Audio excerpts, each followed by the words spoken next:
Jacob Rios had always imagined his wedding day running on a smooth, almost boring rhythm.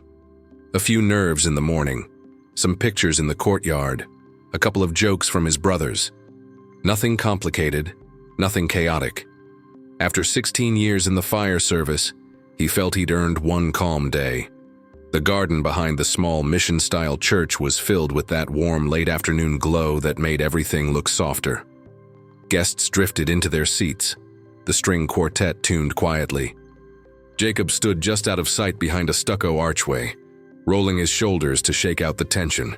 His best man, Marco, a paramedic he'd known since academy days, handed him a bottle of water like he was prepping him for a hike instead of a ceremony.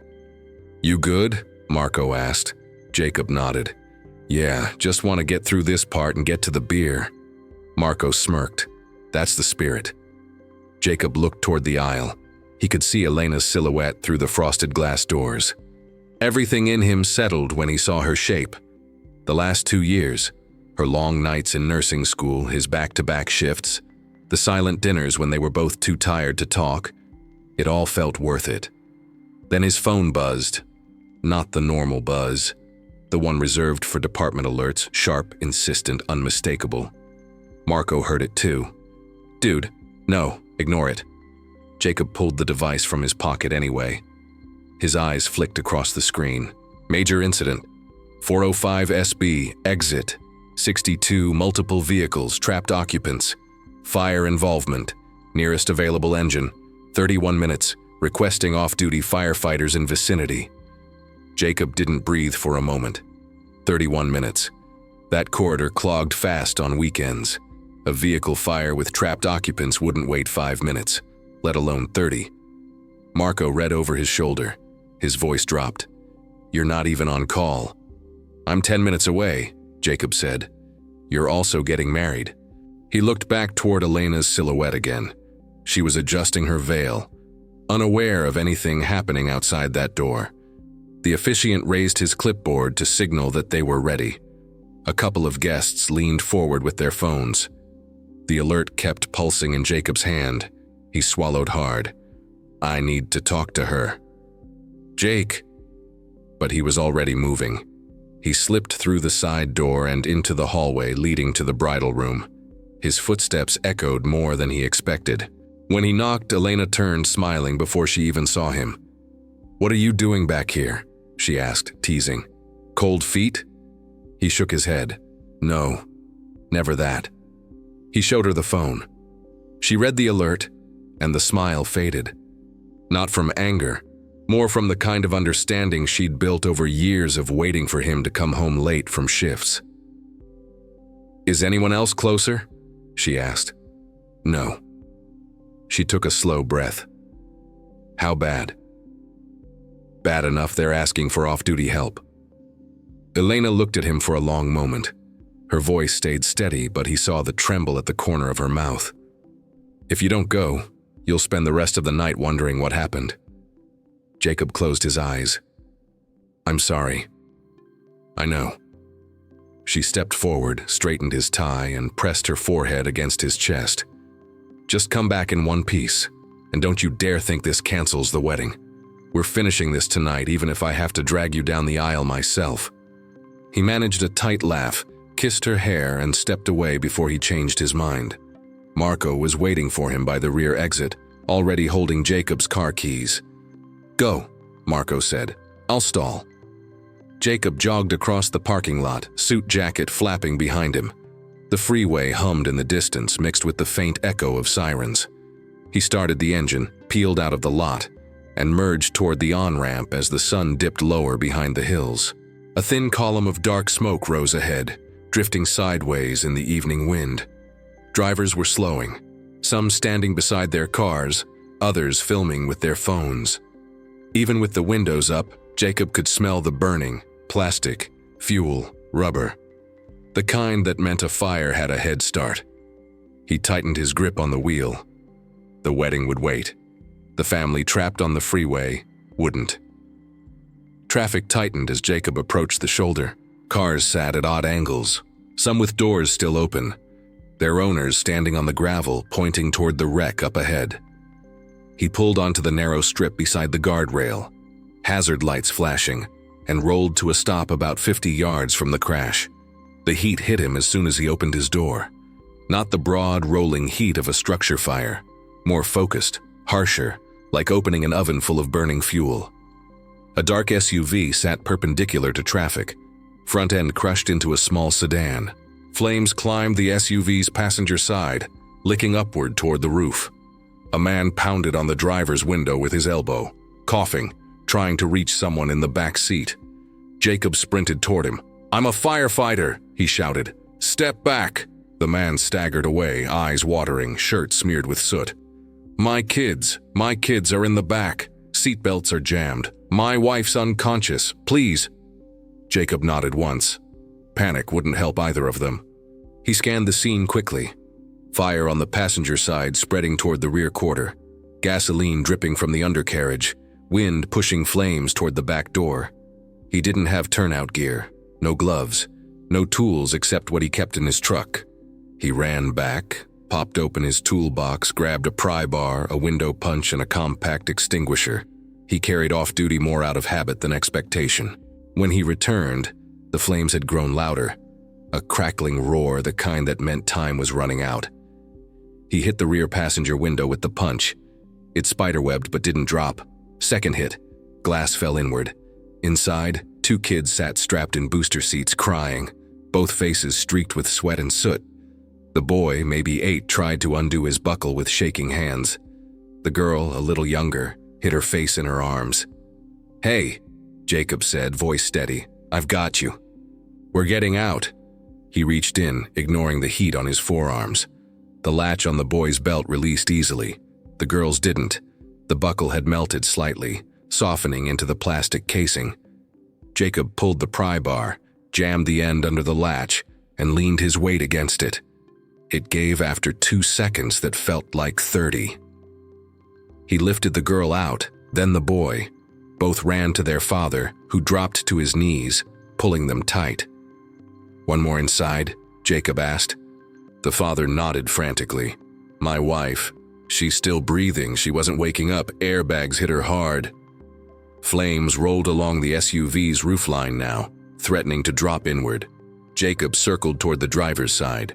The door frame was bent inward, crumpled from the collision. He tested the metal, too warped to pull by hand. He went low, crouching near the running board. Heat bit into his skin. He could hear the fire chewing through plastic panels behind him. He braced the pry bar between the door and the frame and pushed. The metal groaned but refused to move. A small explosion snapped across the road, something in the engine compartment blowing. A few bystanders ducked behind their cars. "Come on," Jacob thought. He shifted his angle, planted his feet, and pressed harder. Finally, the frame bent just enough to slip his fingers behind the door. He yanked it open 6 inches, enough to lean inside. The woman slumped forward against her seatbelt, unconscious but breathing shallow. Airbag dust floated in the cramped space. Jacob cut the belt with his pocket knife and pulled her toward him. The flames behind him surged again. Heat pressed against the back of his neck. He hooked an arm under her shoulders and dragged her out, step by heavy step, until they were clear of the SUV. The father rushed over, shouting her name. Jacob laid her on the asphalt, checked her airway, and tilted her head to improve her breathing. "She's going to need an ambulance," Jacob said. "She's stable for now, but keep her head still." Sirens echoed faintly from the south. Backup was coming, but still minutes out. Jacob moved away from the family to grab the extinguisher. The SUV's interior was now fully involved. Flames pushed through the roof, black smoke curling upward. He hit the fire's base with the extinguisher, sweeping side to side, buying a small buffer until incoming crews arrived. The powder clouded the air, coating his suit jacket in a white film. When the extinguisher ran dry, he tossed it aside. No use standing closer. A CHP officer approached out of breath, waving him back. "We've got it from here. Engines are 2 minutes out." Jacob nodded and stepped aside, lungs burning, shirt clinging to his back.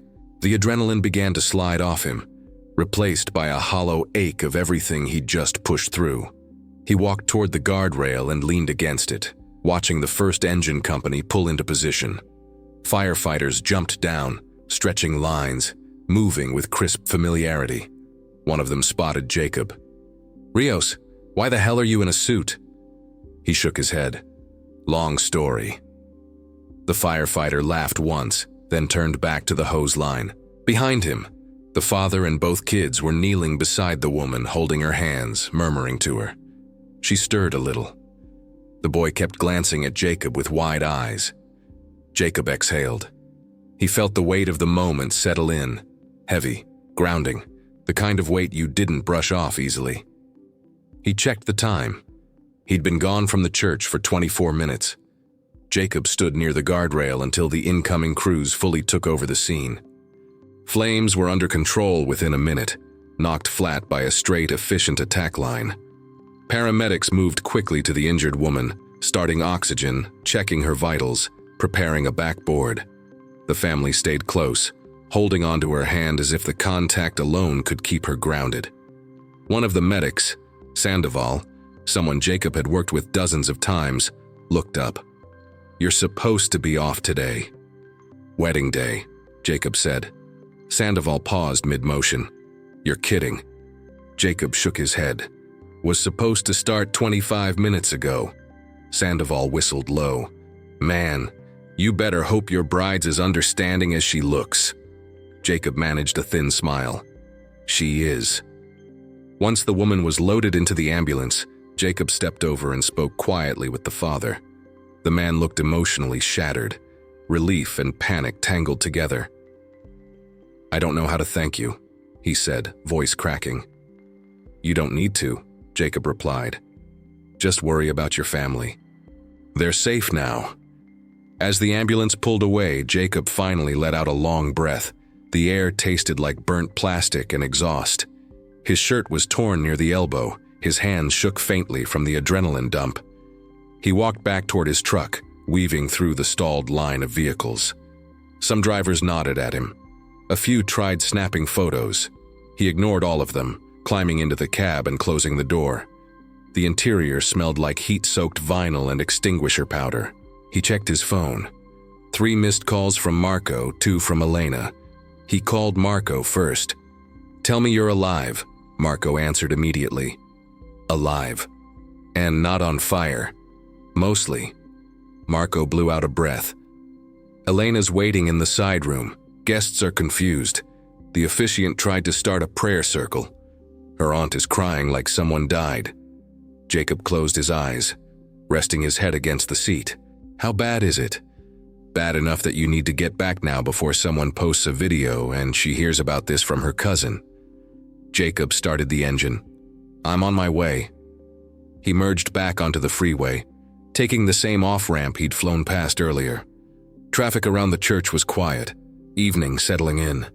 The sky had shifted into that soft blue that faded toward dusk. He parked behind the building, the same spot he'd left in a rush, and stepped out, brushing off the extinguisher dust as best he could. His tie was crooked, the boutonniere half melted at the edges from the heat. His sleeves were streaked with soot. He walked inside. Marco waited near the hallway, staring at Jacob's condition with a slow, stunned expression. "Dude." "I know," Jacob said. "You look like you crawled out of the trunk of a burned car." "Close enough."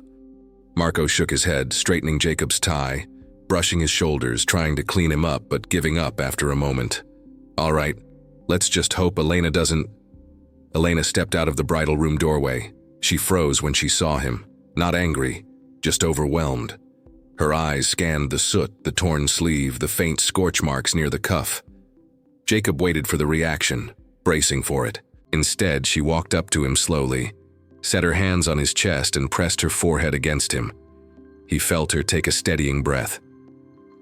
"You're okay," she whispered. "That's all I needed." Jacob let out a breath he hadn't realized he'd been holding. "I'm sorry I left." "I know why you left," she said. "And I married a firefighter long before today." He gave a soft, tired laugh. "Technically, you haven't married me yet." Elena leaned back and looked him over again. "We're still doing it, but we're washing your hands first. You smell like the inside of a barbecue." Guests began drifting back into the courtyard once word spread that the ceremony was back on. Some whispered. Others simply smiled awkwardly as Jacob walked past them, still looking like a man who'd survived a small war. The officiant cleared his throat, offering a nervous nod. Jacob took his place under the archway again. This time his legs felt heavy, his heartbeat steadier but deeper, like something inside him had settled. When the doors opened and Elena walked down the aisle, he felt the moment hit harder than he expected. Not because of the ceremony itself, but because she hadn't hesitated, because she'd trusted him enough to come back. She reached him, hand warm against his. "You made it," she whispered. "Wouldn't miss this," he said. The officiant began reading, his voice carrying over the courtyard. The crowd finally settled, tension easing into something quieter. Jacob listened, not really absorbing the words. His focus stayed on Elena, her breathing, the slight shake in her fingers, the way her eyes softened each time she looked at him. And somewhere in the back of his mind, the image of the family on the freeway hovered, alive, together. It made everything here feel sharper, more fragile, more real. He squeezed Elena's hand. She squeezed back. The ceremony moved toward the vows, and the courtyard finally felt settled again. The sun dipped behind the mission roofline, leaving long, warm shadows across the stone walkway. Lanterns flickered to life along the aisle. Guests relaxed, shoulders loosening now that the chaos had passed. Jacob's suit was still a mess, his cuffs scorched, a faint burn mark on the edge of his collar, but none of it mattered. Elena held his gaze with a steadiness that kept everything grounded. When the officiant motioned for them to speak, Jacob cleared his throat. His voice felt worn, scraped down from smoke and adrenaline. "Elena, I don't think I've ever had a day hit harder than this one. And I'm not great with speeches, but I know this. Every time I've walked into something dangerous or messy or unpredictable, the thing that kept me steady was thinking about getting back to you." He paused, shaking his head once. "And today, even when I shouldn't have left, all I could think about was getting back here, to you." Elena's eyes glossed with a mix of nerves and relief. She tightened her fingers around his. Her vows came quieter.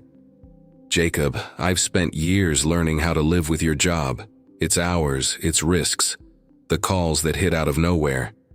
And I've accepted all of it, not because it's easy, but because it's you. I don't want a life where you're anything other than exactly who you are. I just want you to come home. That's it." The officiant gave a soft smile and continued with the rings. Marco stepped forward, placing them in Jacob's hand like he was handing over small, fragile pieces of evidence. Jacob slid the band onto Elena's finger with a steadiness he hadn't expected. Her hands trembled when she did the same for him. An honest human tremble, the kind that meant the moment mattered. When the officiant finally pronounced them husband and wife, the small crowd erupted into claps and relieved laughter. Jacob leaned in and kissed Elena, tasting a faint mix of lipstick and the smallest trace of salt from her earlier tears. For the first time since the alert went off, he felt his entire body unclench. After the ceremony, the reception moved into the courtyard. String lights stretched overhead. Food trucks lined the edge of the lot. Elena's idea, something simple, low-key, practical. Music drifted from a small speaker setup near the fountain. Jacob made it about 20 steps before Elena stopped him and tugged at his shirt. "You're eating something," she said. "I can see your blood sugar dropping through your eyelids." He laughed. "Pretty sure my eyelids don't have blood sugar." "They do tonight," she insisted. "Go." They sat at a small bistro table while guests mingled around them. Jacob took a long drink of cold water, letting his body settle. Every muscle felt like it had been wrung out. His hands, finally clean, still carried that slight tremor that always came after a close call. Elena watched him the way a nurse would watch a patient pretending he didn't need care. "How's your arm?" "Burns minor, more heat than contact." "You gonna let me look at it later?" He smirked. "Figured you would whether I let you or not." Before she could answer, a small shuffle of footsteps approached the table. Jacob turned. It was the father from the freeway crash, holding his son's hand. The boy's shirt was still streaked with soot, though someone had tried to wipe it clean. A paramedic's blanket draped around his shoulders. Behind them stood the mother, pale but awake, leaning carefully against a walker with an oxygen cannula resting under her nose. A paramedic escorted her slowly but confidently. The girl clung to her side. Jacob blinked, surprised. "What? How? You guys should be at the hospital." The father offered a tired smile. "We were. She was stable enough to let them release us with instructions. They said we lived close by. And the CHP officer told us where you were. We wanted to find you, just to say, thank you, properly." The mother lifted her eyes, still unfocused but steady enough. "You saved us," she whispered. Jacob shook his head. "You were lucky. Engines got there quick." "No," the father said. "You saved us. If you hadn't shown up when you did..."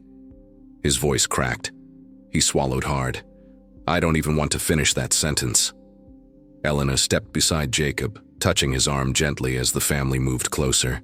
The boy approached Jacob directly.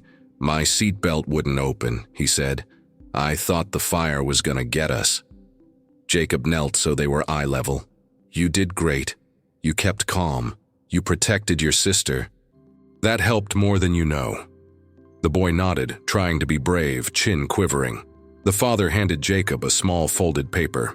"It's just our contact info, not a gift. Just if you ever need anything. Anything." Jacob accepted it, unsure what else to say. The family left soon after, escorted carefully back to their rideshare. Guests watched from a distance, understanding enough to keep their space. Elena waited until they were gone before turning back to Jacob. "You okay?" "Yeah," he said, though his voice was soft. "Just needed a minute." She put her arms around his waist, resting her head against his chest. "That's why you left," she murmured. "And that's why I knew you'd come back." Jacob held her tighter, letting the night finally settle in. Laughter carried across the courtyard.